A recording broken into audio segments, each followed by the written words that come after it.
I don't think failure is necessarily a bad thing. It's more probably a timing thing.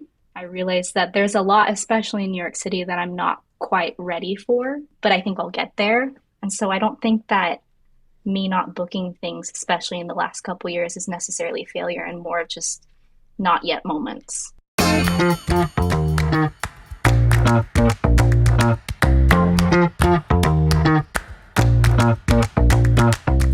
Hi, everyone. Welcome to Was It Chance, the podcast about embracing opportunity and taking intentional risk for your creative life. I'm Heather Vickery. And I'm Alan Seals. Heather and I started out as two perfect strangers who met by chance and embraced opportunity. She's giving me my words through mime. Listen in as we chat with other successful people about the risks they've taken to put themselves on a path to creative success. Heather, who is our guest? Ooh, I'm super excited. I have to tell you, though, the reason I laughed about that is because I thought you were going to go, and I'm Alan Seals, like you normally do.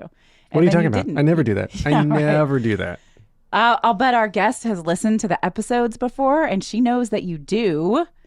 And I'm going to fuck up your last name because now I'm all like hyped up on some caffeine. Cunanan. And we just talked about it. And Erica Lynn Cunanan. Cunanan. Yes. Who is not related to the serial killer as far as she knows. Correct. We've previously had this But conversation. if you were to kill cereal, which one would it be? Stop.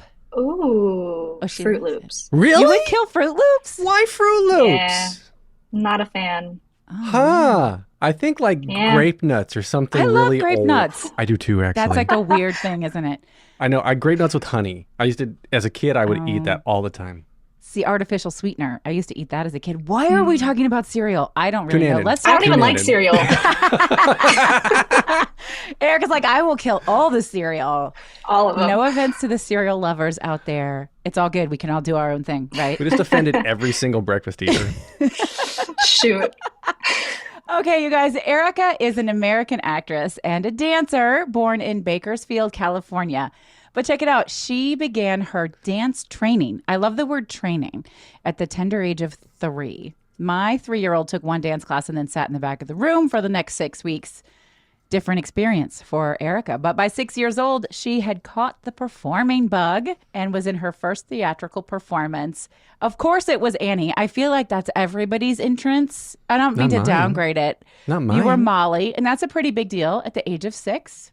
Erica began to pursue professional performing and was in 2016. And she starred in her first short film, which is called It's the Taste. But the big thing, the very exciting thing, was in 2020 when she made her feature film debut in Netflix, The Prom, directed by Ryan Murphy. Random side note, my 13-year-old daughter is going to be performing in The Prom this summer. For real? That's amazing. For real. So you want to put money on whether or not your PTA is going to try to cancel it? It's not through the I school. hope not. And Because we that is live in happening. Illinois. That is legitimately happening. Yes, it is. There actually that it is, but we don't live in a Yes. red state. Thank God. Yeah. Well, because of Chicago. That is correct, but that is not the point. Actually, okay. We're going to talk all about you, Erica. I promise. But I have to give props to Cunanan. I think your debut as Daddy Warbucks in Annie was really, really bold. at the age of 6. Oh my the age gosh. of Shaved her 6. head. Thank you so much. Yeah. It was crazy. What a wild experience. And then like stepping so far out of your comfort zone like that. Like what, well, seriously for Annie though, what was it about that show that you were like, I'm going to do this? Because my kids She are... was 6. I know, but my kids, both of them at 6, would not like. My 8.5-year-old is like, I don't like soccer because when I have the ball, I get stage fright. That's so funny. I remember it was like a summer camp situation that my mom put me in, so it wasn't like I had a whole lot of say in That's what the prom doing is. the summer Yeah, camp. that's what the prom is. Summer camp. Uh-huh. But I definitely was not complaining about getting to be on stage. I loved every single moment of it.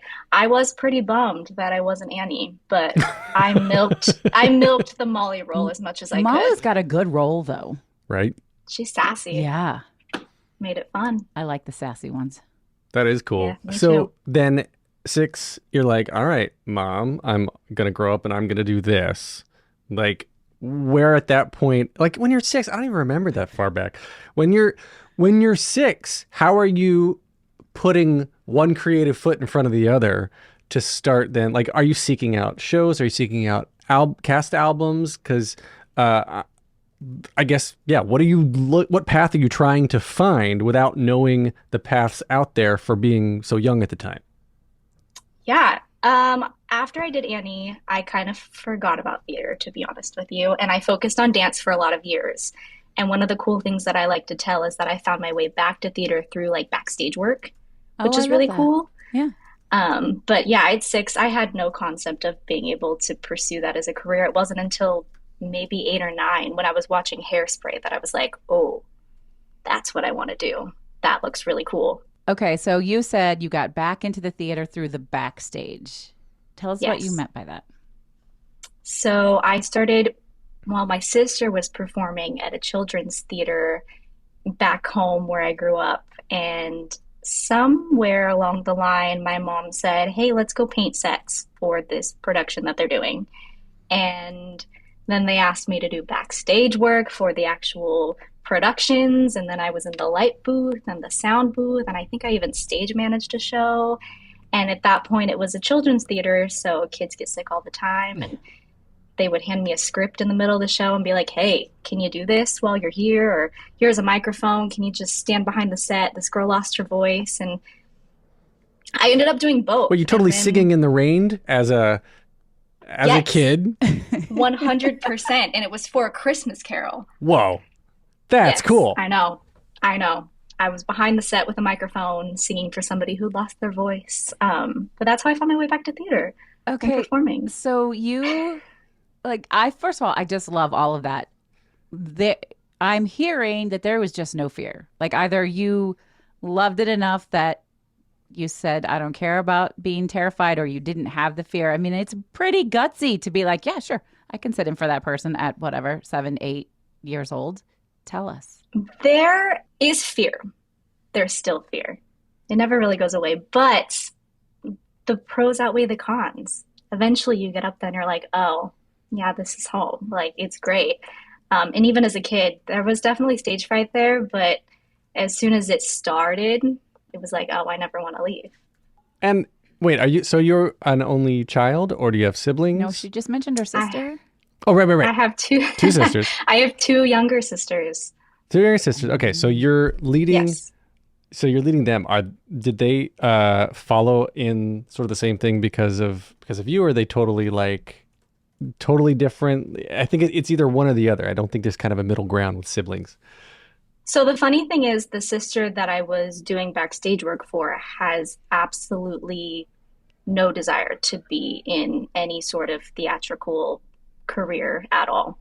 She stopped doing theater very soon after I started, and she never went back. But my youngest sister is an incredible dancer. She's on the dance team for the University of Utah. So she kind of followed in a similar path. Um, yeah, but my middle sister, it has nothing to do with the arts. So dance was your first passion. Do you remember being 3 and in dance class? Like how early do you remember? Oh, I do. I remember my first day. I remember taking the tour of Wow. the dance studio. I remember being a little unsure the first day, and then very soon after, just being so excited to get to the jazz classes. I started in like the baby ballet tap Of class. course. That's all you're able to do at 3 years old, and you had to be 6 to take jazz. And I was like, I want to be there. That looks so fun. Then eventually I started competing, and that was the big thing that I wanted to do. And I did that throughout my teens as well. Oh wow. Competitive dance. That's its Yes. own sport. Oh, yes. Oh, Was it yes. part of the like your high school or your middle school, high school? Did you have competitive dance part of that, or was it like an outside curriculum thing? It was very outside. I had a dance studio that I was a part of, and so I would go to school until 3:30 and then go straight to the dance studio until like 9 or 10 every day. Oof. Wow. That's Yeah. really intense at such a young age. Yeah, it was, I mean, I don't know. I feel like that kind of schedule for me now, I get really overwhelmed and exhausted, but as a kid, you think nothing of it. You just keep going until you can't go anymore, and you don't really hit that point as a young child. Your adrenaline just goes on forever, I feel like. So I did you sort of hit win? that point about a year ago when I hit 42. Except that you're still a child. You haven't gotten. No, my head wants to keep going. My body's like, fuck you. Nope. You do have And you guys, he's going to take this the wrong way, Erica and listeners, that I'm going to use the word stamina like I've never seen before. And I don't mean it like that. But What do you Alan mean? just Tell goes me- like tell the me Energizer more. Bunny. I don't know how you do it. I believe it. I don't know what you're talking about. You can just tell, right? Just tell. Like, I can tell. like just talking to It's you there. makes me need to take a nap.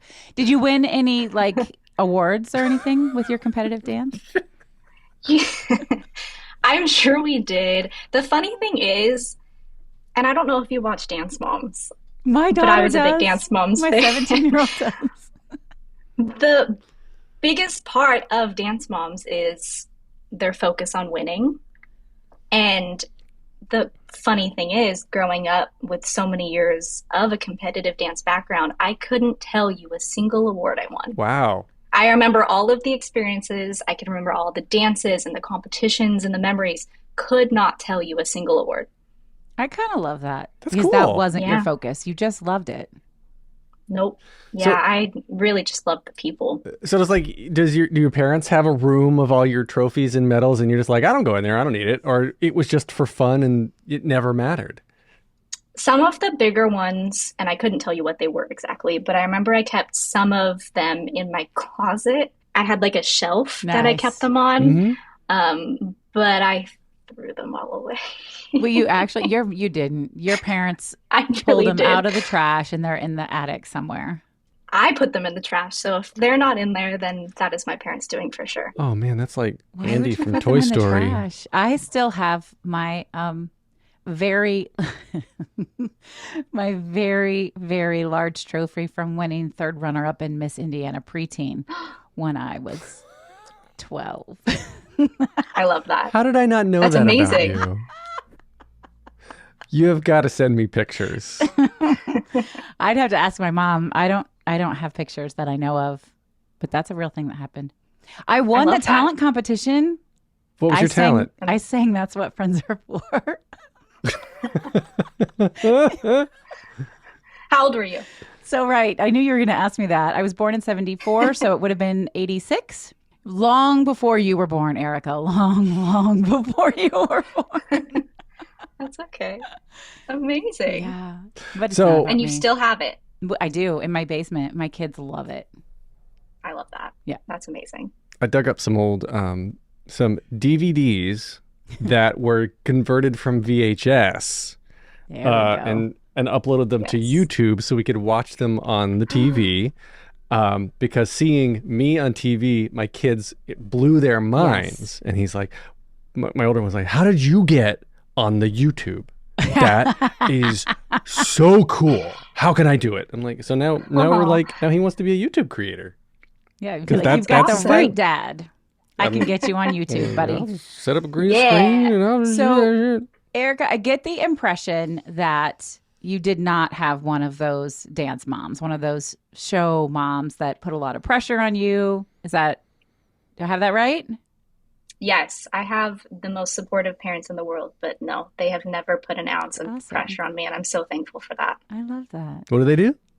Not put My pressure on mom, yes. What do they do? Like, what are their careers? Yeah. Like, are they like two doctors or some people like, you do what you want? Oh, she's nodding. Yes. Yes, my mom's a nurse, and my dad's a chiropractor. Awesome. Wow. Yeah. So they're just like, all right, Yeah. you be you, man. So at what point, I heard Chance come in when you were like, well, I was doing behind the scenes things, backstage things, and they just put me up front.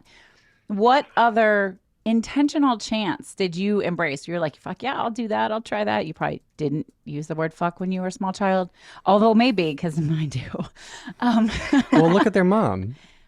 We're going to take a quick break. Stay tuned for more of the episode. And now we're back. I was always a pretty persistent, determined kid. So if there was something that I wanted, and by, I would say age 12, 13, I was pretty set and determined to pursue this career path.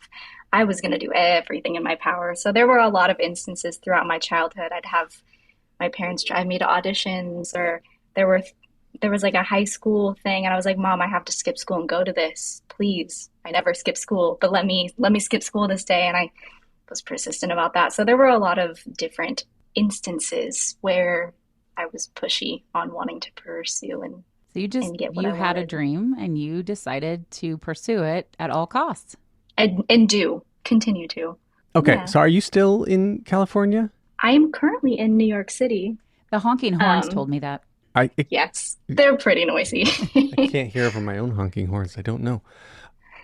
So you're currently in New York City. Is that through a standard audition in New York? Is that how the Prom movie came to be? No, that was in California.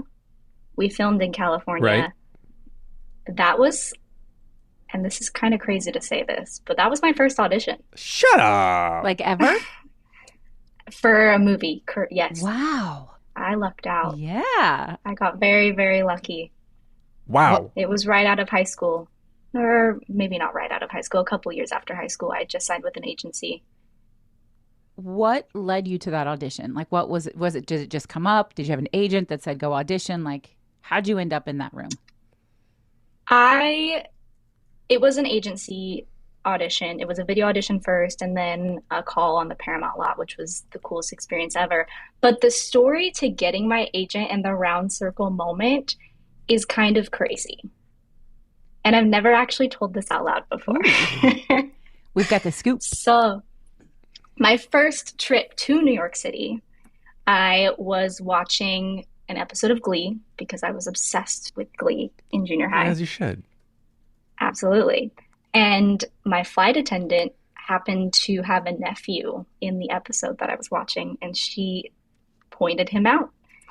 And my gutsy little personality was like, hey, here's my number. Have him contact me. Oh my God, I love that. And we are friends to this day. Stop. Wow. And he's the one that referred me to my agent.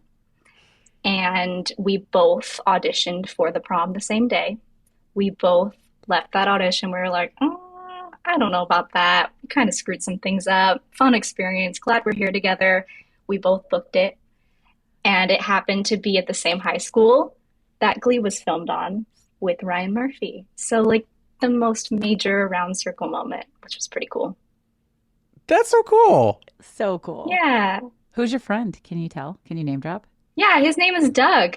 He was in Vocal Adrenaline, the first season of Glee.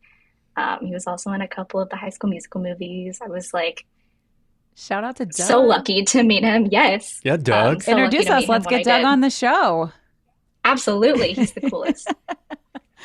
That's so fun. So you're on an airplane watching Glee, and you just happen to have a flight attendant who's like, "Oh, my nephew's in that," and you said, "Well, I need to meet him," and she did. That's amazing. Like all of these Yes. domino things, because some people will be like, "Well, let me just throw that phone number, email address, or Snap or whatever you guys used back Right. then in the trash." The, But she the lit didn't. fleek machine. That's amazing. What a series of incredible events. I know. I remember putting that all together at the end of the experience, and I was like, that is the craziest round circle moment and the best possible first experience for a movie I could have asked for. The filming of that, so I don't know how much you dug into this. So the this podcast is part of Broadway Podcast Network, which is co-founded by me and Dory Berenstein, who was one of the producers of The Prom and the lead producer of The Prom on Broadway. Amazing. So I didn't know that. So I have a very special love and attention for The Prom. Amazing. Yeah, because she was doing that when I met her, and then we just, got this friendship that bloomed out of that. But yeah, I remember when we were starting at BPN, she's like, "Yeah, I'm just hanging out on set with old Streepy, Meryl Streepy, and all the things that were happening out there." I'm sure Dory said, "I'm hanging out with old Streepy." With I'm old sure, Streepy. I'm sure that's what Dory said. Yeah. No, she didn't say that. Well, I was like, "Listen, if you can get Meryl Streep on the podcast," she's like, "I'm working on it. I'm working on it." That never happened. Oh man, but we Bummer. have Erica. Who needs? Well, this Meryl podcast Streep? didn't True. exist then. Oh, It was that's only true. my own. It was my solo podcast. Yeah. Yeah. But on set there, like your first audition, so you're super green to auditioning in general, and then like show up to this big budget movie with these big budget people. Yeah. And are you like, Yes. holy shit, what am I doing here? Or is, forward, here, have my number kind of you Yeah. being like, Erica's like, I I got belong. this. I got this. I'm good. No, I was pretty sure they accidentally put my headshot in the wrong pile. And they were like, hey, maybe we don't actually need you here. But they kept me, and I was so thankful. But everybody, even the biggest names on set, they were all so kind and humble. They made it seem like it was just a bunch of theater geeks dancing around, celebrating each other. Because it It is. was I really mean, that cool. it is what it, I mean, yeah. yes. Yes, it is. Yeah. I love that. Now I need to go back and rewatch it with my kid and like be like, I know her. She's my new best friend. That's Yeah. what we do. Whenever we interview people, we're like, oh, I know her. Like, yeah, let me just send her a message. Do your kids care? Besties. Yeah. Do they? Because Yeah. my kids give no shits. Well, my kids are teenagers. I mean, the 10-year-old doesn't care. And my oldest definitely doesn't give a fuck what I do. But my middle two, they care. I want to know, other than this set was like, a bunch of theater nerds, theater nerding out, which is obvious because that's really what the show is. Yeah. What was that process like? And was the final product, did it surprise you? Or did you clearly see the path on that when you were doing the show and filming? The energy of the final product definitely didn't surprise me. It was very apparent just by the energy on set that it was going to be a super uplifting, amazing movie. The whole process, we started in October and didn't finish filming until March, a couple days before the shutdown of the world. Mm-hmm. So I think it was like a 6 month process between starting rehearsals and finishing filming Wow, with that's a fast. hiatus for the holidays. I was one of the student dancers, so I was in both proms. And then there's a little tidbit somewhere in there where there's all of us getting ready for the prom, and I'm the girl spray tanning the other Oh girl. my So I God. just had Ryan Murphy teaching me how to spray tan, That's so which fun. is a super plus, getting to learn how to spray tan from Ryan Murphy. Isn't Like, it? put that shit on your resume right now. Isn't it just spray Absolutely. painting? Is there an art to spray tanning? Asking for a friend. He's I like, don't no, know. you have to move your hand like this. You would go downwards. And I was like, noted. I'll go downwards. I'm pretty sure it wasn't about coverage. It was more about filming angles, but whatever. Don't put that into Right. play with your friends. So coming back from California, you're filming. You're like, all right, I got this. Every audition I book. I'm the best. Right? You're one for one. You're No. 100%. No? Oh, she says no. Well, you said it's Oh, your at that point. yeah. At that I guess point, at that point I was. yeah. You were 100. Yeah. You are one for one. You are 100% booking a booking rate, which every agent's dream. So you come back, and like what's then next for you? Do you just like go out in the middle of Times Square and the camera pans around you in a very dramatic way, and you're like, I'm here, New York, cast me, and then the jobs fall at your feet, or where are you going to make the In the next middle step of a happen? pandemic. Right. I guess I Oh, should have true. clarified. I live in New York City, but I'm from California. So at that point, I was still living in California. And it was a pretty, obviously, blank process for all of us. Mm. We all had nothing to do. It wasn't until the end of the pandemic that I finally moved to New York, which was something that I was trying to do since I was 12. Um, Those pesky parents that get in the way of moving to New York. yeah, no. Long process. It's hard to move by yourself across the country. But then I was hoping for just the mojo of coming off a movie to like keep going as every actor is, and that just wasn't the case. It's such a business of highs and lows, and there was a long 3 years where I didn't book anything, and I was trying, and there was obviously the pandemic in the middle of that, and obviously a little discouraging for everyone Hmm. how slow the business was, and eventually I booked another film that I got to dance in earlier this year, and it's just a high and low process. You keep going, you keep trying. Absolutely. Well, what do you do to find that flow though? Like if you're feeling discouraged, if you're feeling down, like to put yourself in that creative mindset because like I think when you're auditioning, people can pick up on that. If you don't want to be there or you don't think you should be there, then they pick up on that. So how do you turn that on and find that sweet spot? I think the coolest thing to come out of the pandemic was, and it was obviously there are pros and cons to it, but the art of self-taping was really fun for me. Hmm. Getting to like create videos in some sense.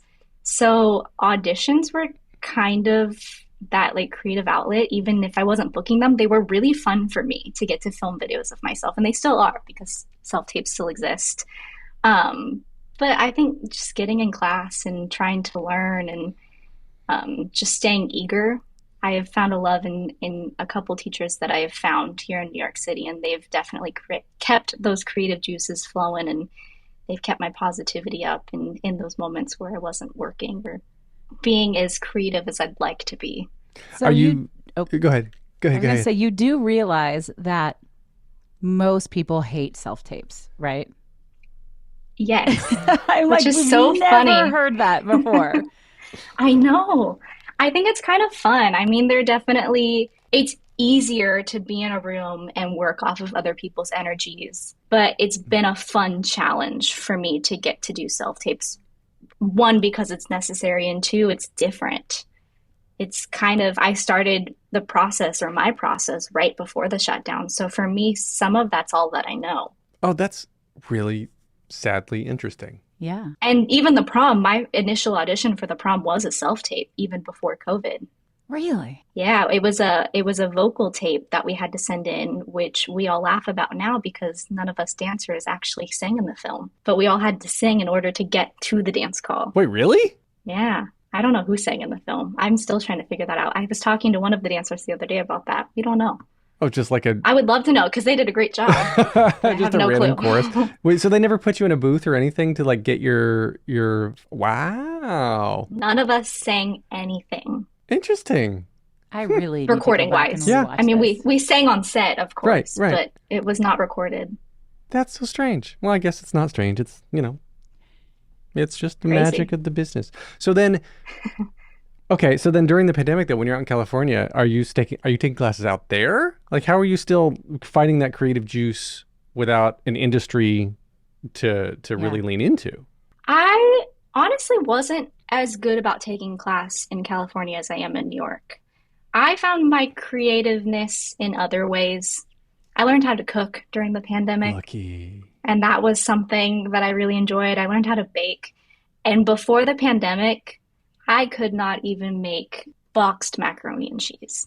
Wow. So that was something that I really learned to do during the pandemic that I guess is creative in some ways, but it was something fun and new. I think it says a lot though because I was talking with somebody about this the other day that when you focus on something that you're trying to solve or that's stressing you out, you start to, I guess, tune out the other things that can be helpful. So when you force yourself to just not think about it for a while and do something else completely different, that's why people have these aha shower moments, because for a little second or a few minutes, you're thinking about something else. You think about what you're going to make, what you're going to bake, what you're going to have for the day. You're like, oh yeah, that's how I do that. That's how I can make this happen, or that's how I can solve this problem. It happens to me all the time. I'll sit here and like just be staring at something. I'm like, I'm just gonna go like blow some aliens up on my Xbox or something, and then when I'm done with it, I come back and I'm like cranking it out. Yeah. Yeah. It's super important, right? To get out of whatever that headbanging, like frustration experiences and do something else, anything else. But if you can be creative, that really helps you tap into that faster. So you have this other movie. It's a movie, right? That's coming out Yeah. soon. Are you allowed to tell us what it is? Yeah, it was this very small dance role in a movie called Family Leave, which is coming out on Netflix. But it was super fun to film. It was a dance scene with Jennifer Garner and Emma Myers from Wednesday and Ed Helms and Brady Noon. Super, super fun. Such a cool experience. Are you auditioning for Broadway or just film? I want to do everything and anything. So anything that I can get an audition for, I'm in. Are you going on auditions? Like, are No, are they I'm not not. you, Alan? Oh, yeah. Are they plentiful or are they hard to get right now? They are hard to get. I'm very new to New York City, so I'm still trying to get my foot in the door of people that I know here. I'm working hard to try to meet people and network, the whole business thing. I've had a couple really cool auditions for Broadway. I would love to do Broadway. I'd love to right now. I'm like really into plays right now. Okay. I think that would be really fun. Musicals would be really fun. Movie musicals are obviously very fun. Film and TV, we love being on set. So there's really no end to what I would like to do. You need more of those airplane moments where you just go I out know. and Take more say, airplanes. this is what you're I going got to to take do more for me. flights. I agree. I got to find more flight attendants with connections. I mean, who knows? Maybe it's the barista at the coffee shop. I see you doing really well. What's your relationship Absolutely. like with failure? That's a deep question. I would say the prom's really so far the biggest success that I've had. And since then, it's kind of been, what are we in 2023? Almost 4 years of mostly failure. Um, and I think throughout that process, I've remained fairly eager and determined, which I think is good. I'm still hopeful. I haven't lost my hope yet. I don't think failure is necessarily a bad thing. It's more probably a timing thing. I realize that there's a lot, especially in New York City, that I'm not quite ready for, but I think I'll get there. And so I don't think that me not booking things, especially in the last couple years, is necessarily failure and more of just not yet moments. I like that. It's a really good way of looking at it. Yeah. It doesn't make it personal. It's like, yeah, not yet. Not my time. It'll happen eventually. Yeah. That's cool. That's really cool. Yeah. Is there a moment back on set when you look around and like something that sticks out to you from that whole time when you're filming that you carry with you to sort of like help you get through low times or use it as inspiration, somebody else like these seasoned actors that you get to be in scenes with, something you've seen them do or something that you took away that you carry with you in your work now? 100%. The coolest thing about getting to be a dancer on that production was that we also spent a fair amount of time in those big, massive scenes, kind of working as background actors as well. You know, we'd dance in the big numbers and then we'd get to be students as if we were at the prom too. So I really took those times to soak in and learn as much as I could from these actors that were acting around me. And it was definitely validation that it was something that I wanted to do. I love dancing, but acting's also really cool. And so watching them act was a moment where I was like, yeah, I want to be an actor too. But I think the biggest takeaway for me was a moment at the end. And I think we filmed the finale like 50 sometimes. Probably. In heels. Yeah. In heels, yes. And you could barely stand. We were pretty tired. Yeah. And Kerry Washington came over to me and she's like, how are your feet? Are you doing okay? And she's Kerry Washington. There was no need for her to come in and check on me.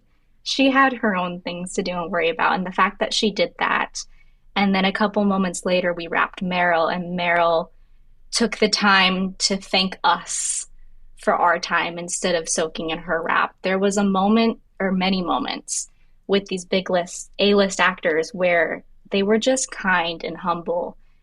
And I was really taking in the way that they carried themselves and interacted with the people around them on set. I think that was probably my biggest takeaway and the thing that I want to aspire to be like in the future when I'm on sets as hopefully a big name actor as well. Like I want to be that person that I saw in Kerry Washington and Meryl Streep and Nicole Kidman, those really kind, humble people that still cared about the other people that were on set with them.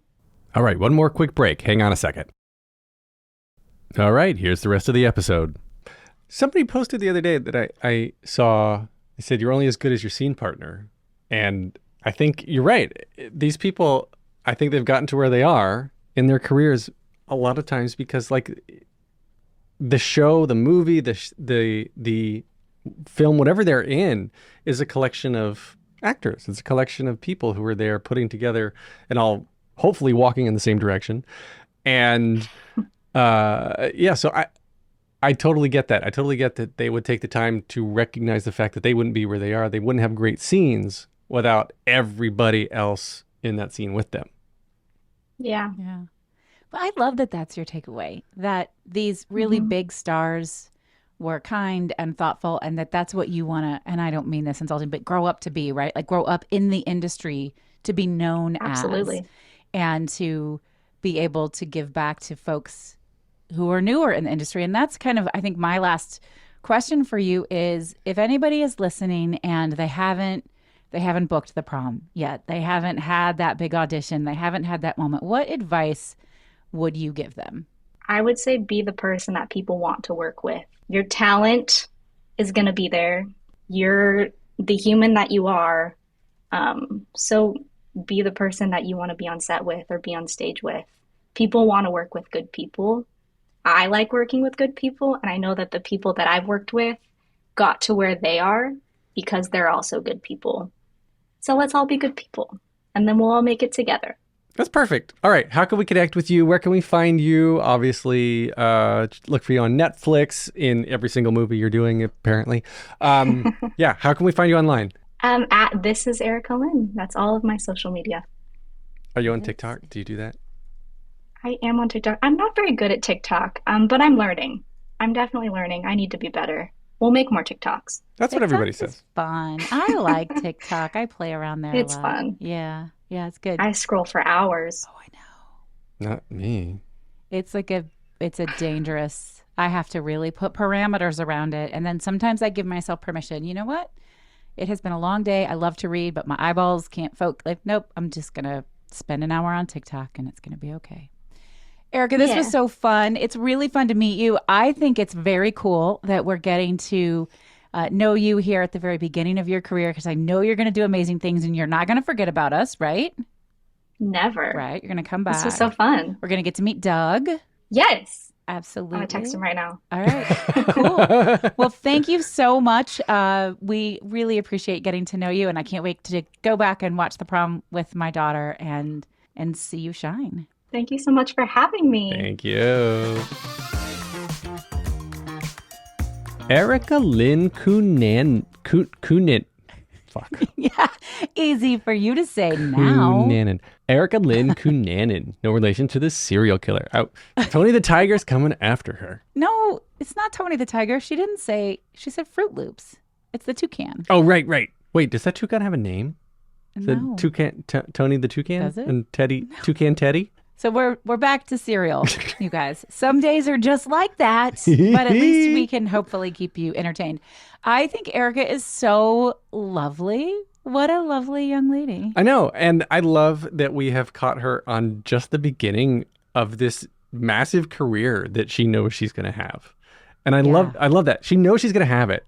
She does things that are unusually bold and not in an uncomfortable way. Just like, the flight attendant, she's just like, here's my number. Have your nephew call me. And now they're besties. I love it. I love that because I want to say she has no fear. And obviously she does have fear, and she talked about that. But just this ability to say, well, this is the thing that I need to do to have what I want, so I will do the thing. Like, it's just beautiful.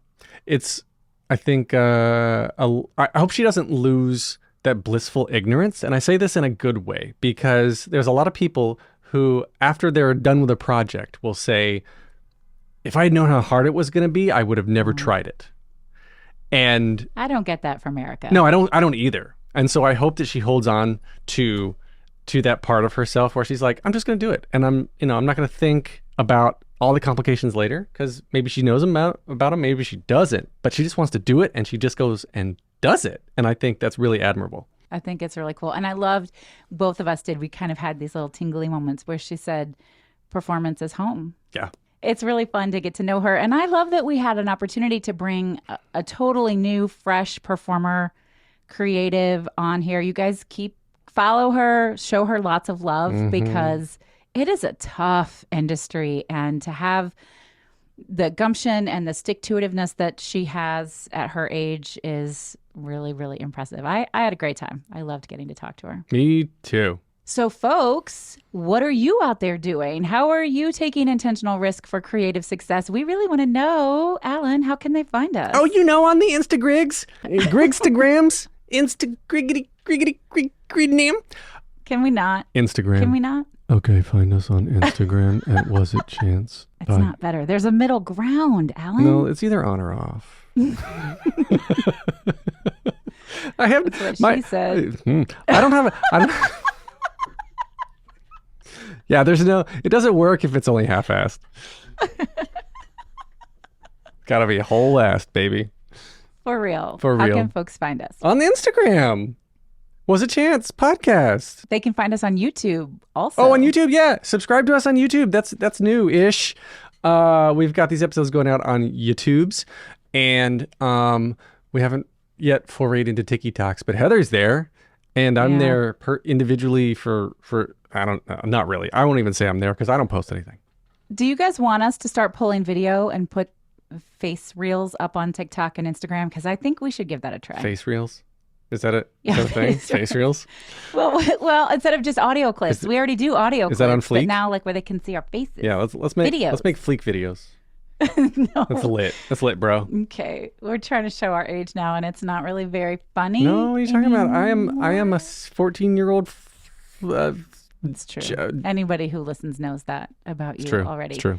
You can also email us at wasitchancepodcast@gmail.com. We check all of those emails. We read all of our DMs. We also want you to subscribe, rate, follow, review, please, and share. Share. I know we are not above begging. That is not a thing we're above. Tell your friends about it. If we make you laugh or you enjoy it, please tell your friends about it. We appreciate it. If you guys have been listening to. Tell your friends too. Why? Like, you got to listen to this terrible bro. show? You got to listen to it. Just tell your friends. That's the bottom line. So bad, you got to listen. Yeah, bro. Bet. Sorry, I messed up your outro. You did. Go ahead. You've been listening to Was It Chance, the podcast about embracing opportunity and taking intentional risk for your creative life. I'm Heather Vickers. And I'm Alan Seals. Bye, you guys. We'll talk to you soon.